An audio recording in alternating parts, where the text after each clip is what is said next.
we're self-censoring. And worse, we're doing it out of fear.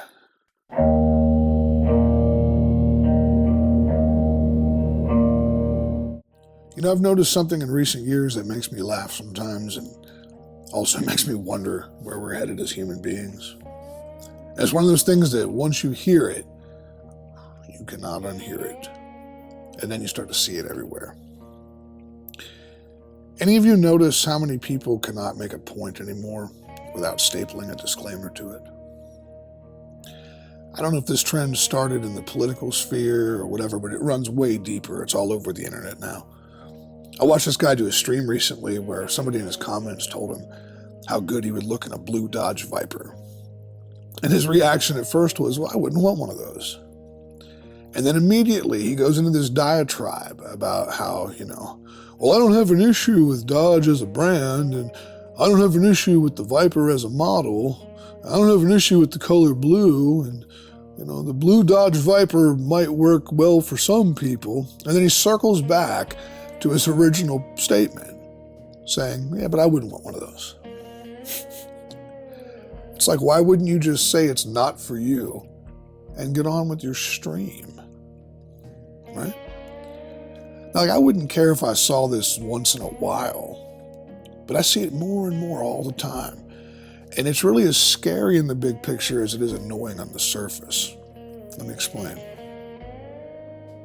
First, a quick caveat. I'm a sardonic man. My sense of humor runs on the dark side of things. I make no bones about that. I can have unpopular opinions, and I've been known to be a sarcastic jackass from time to time. So I am no stranger to saying things that ruffle feathers and that might leave some folks feeling a little bit uneasy. That said, I rarely, if ever, feel the need to disclaim my position on anything. I don't keep up with current events through cable news or talk radio, but I do keep up.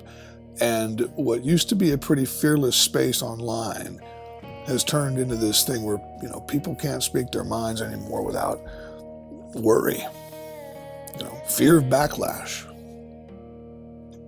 It's like if the marketplace of ideas were the equivalent of a farmer's market, then damn near every last thing sold would have to come with a big fat warning label. The worst part, from what I see, is this is not done out of kindness or consideration.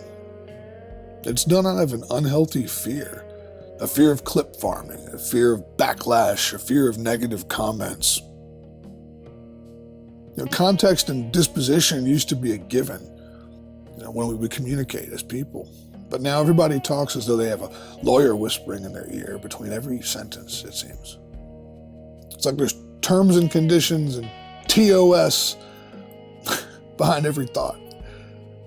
And it's driving and dumbing down how we communicate. Everybody seems so damn worried about offending people or having to deal with negative comments. Or worse, getting, shadow banned or outright banned, canceled, deplatformed if they don't disclaim.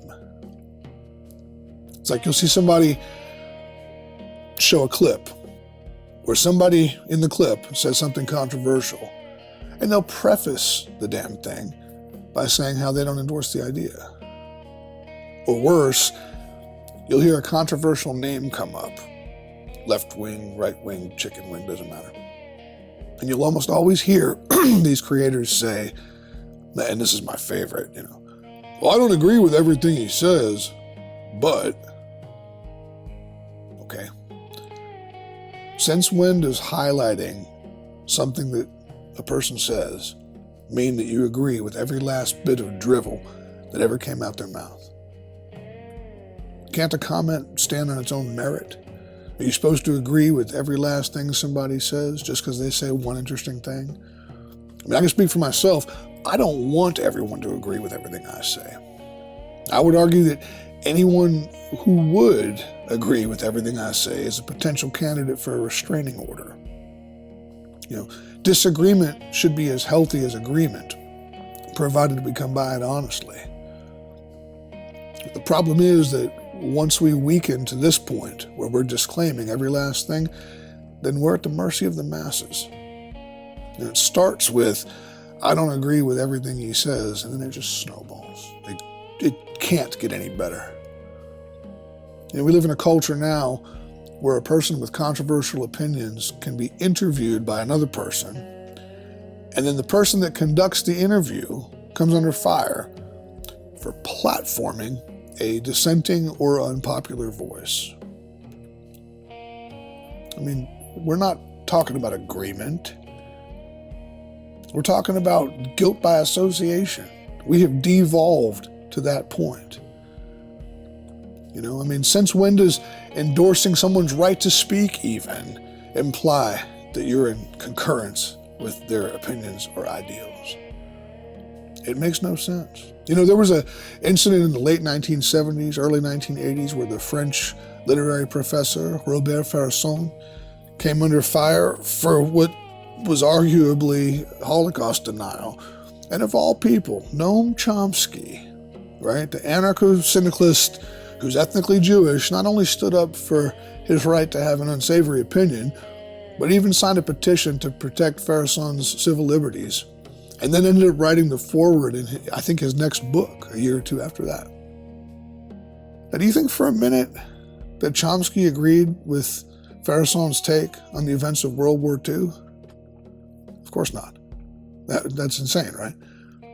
But he was able to put what he saw as the repugnance of Faurisson's claims aside for the sake of the marketplace of ideas and civil liberties. Now, love or hate Chomsky's politics, in that instance, he did the right thing. And when you juxtapose that with us today, we're playing games, Forget 6 degrees of Kevin Bacon. We're over here playing 6 degrees of today's headline villain. And then we attack anybody who's bothered to even speak with that person. It's insane.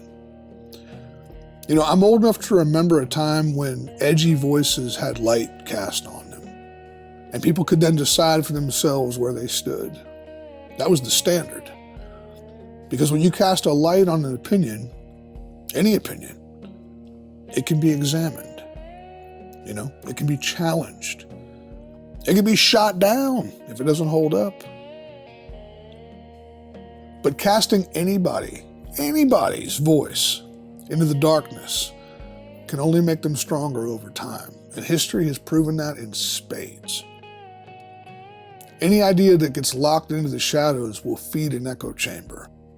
But any idea with light cast upon it can come under scrutiny and ultimately, be defended. And that's how we test ideas, at least historically. So when you hear about these people that want to strip others of their platform and sentence them to a lifetime of obscurity in the armpit of the internet, consider what it is they're trying to suppress and why. Because if you have the better idea, then let's meet in the sun-drenched pasture of ideas and verbally duke it out. We challenge ideas when we're confident. We suppress ideas when we're scared. I could sit down with almost anybody on this planet and have a respectful exchange of ideas that doesn't turn into a personal attack, hopefully. And we'll find things we agree on just as fast as we can find things to debate about. That's how it should be. It's how it used to be. And it should go without saying. Yet our communication these days has been utterly handicapped by this notion that if we don't disclaim, if we don't disavow, if we don't post the warning label, that we're going to get lumped in with the wrong people, that we'll be one of the bad guys, that our digital social standing is going to go the way of the dinosaur. Sure, man. Our reputation gets hit, your income can get hit, your sphere can shrink. This is a dangerous dance we're doing when we adopt this modern mindset. We're self-censoring. And worse, we're doing it out of fear. And the long-term effects of this look pretty scary if you really stop and think about it. We're turning into a spineless culture where people can't even trust their own thoughts. At least not without getting insecure. We second-guess ourselves before we can finish a sentence. The entirety of our thoughts are so constantly negotiated that it filters out honesty after a while. And it makes what we're saying about as fun to digest as eating cardboard. And why? Oh, so nobody can come at me in the comments, bro. So no one can clip farm me and turn me into a walking meme. When I noticed this, like it went from being confusing and almost laughable to me seeing it as big picture corrosive. Truly. Chew on this for a second. You ever heard the quote, "It's better to live one day as a lion than 100 years as a sheep"? That quote is largely attributed to Benito Mussolini. Or what about this one? You'll like this one. "Let 100 flowers bloom and 100 schools of thought contend." That was Mao Zedong. Can you imagine having to say, "Well, I don't agree with everything Mussolini or Mao had to say, but," before you acknowledge either of those quotes? Of course not. So why should it be any different with anybody else walking the planet?